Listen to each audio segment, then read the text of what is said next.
સંપટ્યા jump. નમસ્કાર બાળ મિત્રો, કેમ છો? મજામાં છો ને?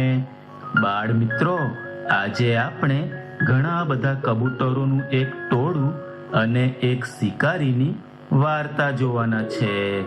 એ વાર્તાનું નામ છે સંપટ્યા જંપ.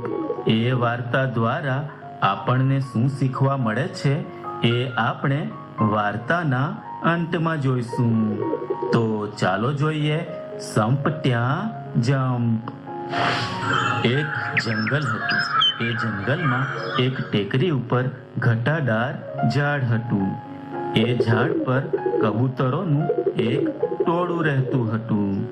એ બધા કબૂતરો સંપીને રહેતા હતા. એ બધા કબૂતરોમાં એક વૃદ્ધ કબૂતર હતો, જે બધા કબૂતરોનો સરદાર હતો. એ સરદાર કબૂતરનું કહ્યું બધા જ કબૂતરો માનતા હતા. રોજ સવાર થતા એ બધા કબૂતરો ઉડીને ખોરાક મેળવવા માટે જંગલની આસપાસના તેમજ દૂરના પ્રદેશોમાં જતા. સરદાર કબૂતર આગળ આગળ ઉડતા ને બધા કબૂતરો સરદારની પાછળ પાછળ ઉડતા. સરદાર જ્યાં લઈ જાય ત્યાં બધા કબૂતરો ખોરાક મેળવવા જતા અને આખો દિવસ ખોરાક પાણી મેળવી પોતાના જંગલમાં આવીને ઝાડ પર બેસી જતા. રોજની જેમ એક દિવસ સવારે બધા કબૂતરો અને સરદાર ખોરાકની શોધમાં ઉડ્યા. ઉડતા ઉડતા તેઓ તો જંગલથી ઘણે દૂરના પ્રદેશો સુધી પહોંચી ગયા. ઉડતા ઉડતા ઘણો સમય થઈ ગયો, પણ એમને ક્યાંય પણ ખોરાક મળ્યો નહીં. બધા કબૂતરોને તો ખૂબ ભૂખ લાગવા લાગી. એટલામાં ત્યાં એક બે કબૂતરોને નીચે એક ટેકરી પર ઘણા બધા અનાજના દાણા પડેલા દેખાય છે. તેથી એ કબૂતરો તો ઝડપથી નીચે ઉતરતા ઉતરતા બીજા કબૂતરોને કહે છે, જુઓ જુઓ, નીચે ઘણા બધા અનાજના દાણા પડ્યા છે, ચાલો ચાલો. બધા કબૂતરો પણ હા હા ચાલો ચાલો એમ બોલી નીચે ઉતરવા માંડે છે. ત્યારે સરદાર કબૂતર કહે, અરે ઊભા રહો. અહીં અનાજના દાણા ક્યાંથી હોઈ શકે?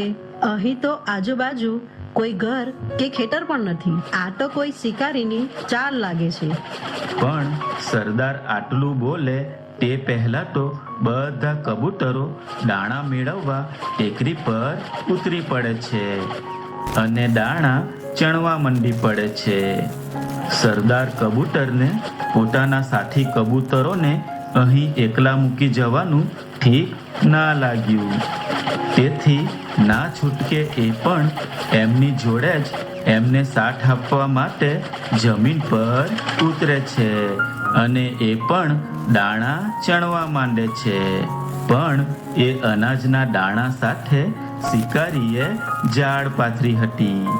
થોડી વારમાં તો બધા કબૂતરોના પગ એ ઝાડમાં ફસાઈ જાય છે. ત્યારે એક કબૂતર બોલ્યું, અરે મારા પગ તો આ ઝાડમાં ફસાઈ ગયા છે. અરે મારા પગ. ત્યારે બીજા બધા કબૂતરો પણ એક પછી એક બોલવા લાગ્યા, અરે મારા પગ પણ ફસાઈ ગયા છે. અરે મારા પગ પણ ફસાઈ ગયા છે. અરે મારા પગ પણ. ત્યારે સરદાર કબૂતરે કહ્યું, મેં તમને પહેલા જ કીધું હતું કે આ કોઈ શિકારીની ચાલ લાગે છે. ત્યારે બધા કબૂતરો કહે, અમને માફ કરો સરદારજી, અમારી ભૂલ થઈ ગઈ. ત્યારે સરદાર કબૂતર કહે, વાંધો નહીં મારા વાલા મિત્રો, હું કોઈ રસ્તો શોધું છું. શિકારી અહીં ક્યાંક નજીકમાં જ હશે. એ આવે એ પહેલા આપણે અહીંથી ભાગવું જ પડશે. સરદાર કબૂતર શિકારીથી બચવાની યુક્તિ શોધવા માંડે છે. ત્યારે એને એક યુક્તિ મળી જાય છે અને પછી સરદાર કબૂતર બોલે છે, મારા વાલા મિત્રો, મને શિકારીથી બચવાની એક યુક્તિ મળી ગઈ છે. પણ હું જેમ કહું તેમ તમારે બધાએ કરવું પડશે. તો કબૂતરો કહે, હા સરદારજી તમે જેમ કહો એમ જ અમે એમ જ કરીશું. તમે કરીશું. તો સાંભળો, આ ઝાડને આપણે સાથે લઈને જ ઉડવું પડશે. આપણે અલગ અલગ સમયે તાકાત લગાવીને ઉડશું તો ઉડી શકાશે નહીં. આપણે એક સાથે પાંખ ફફડાવી ઉડશું તો જ આ ઝાડનું વજન ઉચકી શકીશું અને આપણે ઉડી શકીશું. તેથી હું 1, 2 અને 3 કહું એટલે આપણે પાંખ ફફડાવી ઉડવાનું છે. બરાબર? હા સરદારજી. એટલામાં તો દૂરથી શિકારી ઝાડ તરફ આવી રહ્યો હતો. ત્યારે સરદાર કબૂતર કહે, ચાલો ચાલો, બધા તૈયાર થઈ જાઓ. શિકારી અહીં જ આવી રહ્યો છે.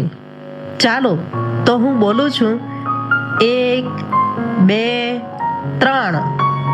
3 બોલતાની સાથે જ બધા કબૂતરો એક સાથે પાંખ ફફડાવી ઉડ્યા અને ઝાડ સાથે જ ધીમે ધીમે ઉપર જવા લાગ્યા. શિકારી તો આ દ્રશ્ય જોઈ અચંબિત રહી ગયો અને કબૂતરોને પકડવા માટે દોડ્યો.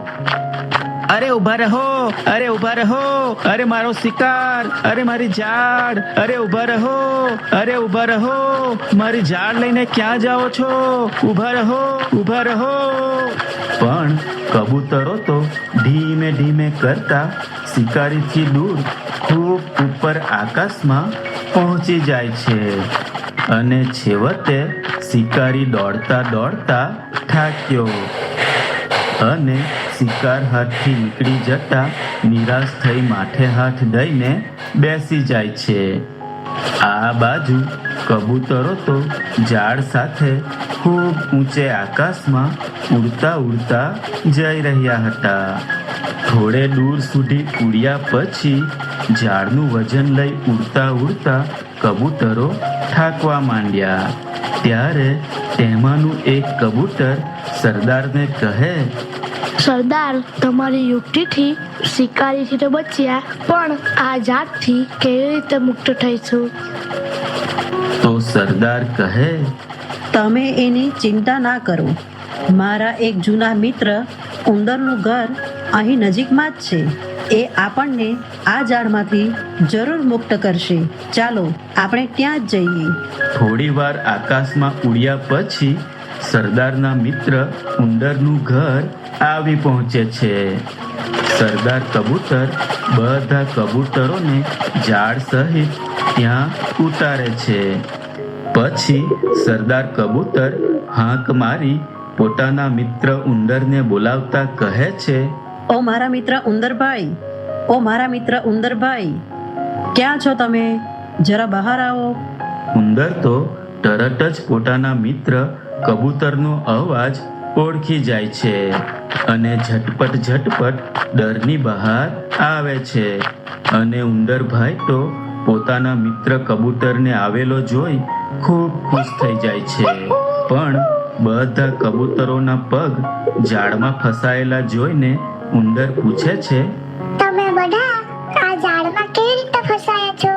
તો સરદાર કબૂતર કહે, તમે પહેલા અમને આ ઝાડમાંથી મુક્ત કરો, પછી હું તમને બધી વાત કરું.